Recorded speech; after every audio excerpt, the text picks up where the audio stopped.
Hi friends, എല്ലാവർക്കും ജെനീസ് കിച്ചണിലേക്ക് സ്വാഗതം. ഇന്ന് നമ്മൾ തയ്യാറാക്കാൻ പോകുന്നത് അമൃതം പൊടി കൊണ്ടുള്ള ഒരു കേക്കാണ്. ഇതിന് ആവശ്യമായ ഇൻഗ്രീഡിയൻസ്: അമൃതം പൊടി 1 കപ്പ്, മുട്ട 2 എണ്ണം, പഞ്ചസാര 1/4 കപ്പ്, സൺഫ്ലവർ ഓയിൽ 1/4 കപ്പ്, പാൽ 2 table spoon, baking soda 1/4 teaspoon, boost 1 table spoon, നെയ്യ് 1 ടീസ്പൂൺ, ഏലക്ക 3 എണ്ണം, കരിപ്പെട്ടിലായനി 2 table spoon, vanilla essence 3/4 teaspoon, ഉപ്പ് 1/4 ടീസ്പൂൺ.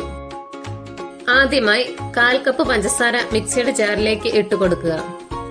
അതിലേക്ക് 3 ഏലക്ക കൂടി ചേർത്ത് നന്നായി പൊടിച്ചെടുക്കുക. പൊടിച്ചെടുത്ത് ഈ മിക്സിലേക്ക് 2 മുട്ട കൂടി ചേർത്ത് കൊടുക്കുക.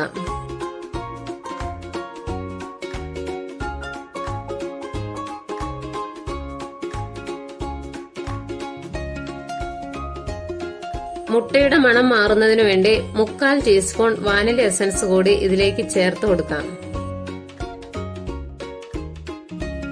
1/4 കപ്പ് സൺഫ്ലവർ ഓയിൽ കൂടി ചേർത്ത് നന്നായി അടിച്ചെടുക്കാം. ശേഷം അടിച്ചെടുത്ത ഈ മിക്സ് ഒരു ബൗളിലേക്ക് ഒഴിച്ച് മാറ്റിവെക്കുക. അടുത്തതായി കേക്കിന് ആവശ്യമായ അമൃതം പൊടി നന്നായി അരിച്ചെടുക്കണം. അമൃതം പൊടിയിലേക്ക് 1/4 ടീസ്പൂൺ ബേക്കിംഗ് സോഡയും ഉപ്പും ചേർത്ത് 3 തവണ നന്നായി അരിച്ചെടുക്കുക.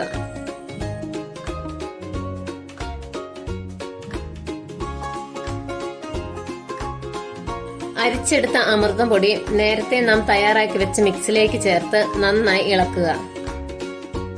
അതിലേക്ക് 2 ടേബിൾ സ്പൂൺ പാലും കരിപ്പെട്ടി ലായനിയും 1 ടീസ്പൂൺ നെയ്യും ചേർത്ത് നന്നായി ഇളക്കി വയ്ക്കുക.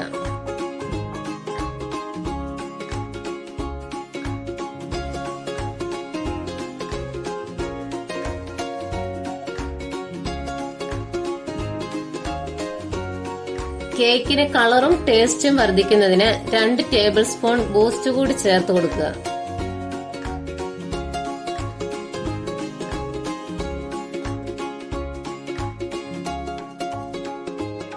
അടുത്തതായി നമുക്ക് കേക്ക് ടിൻ തയ്യാറാക്കി വെക്കാം.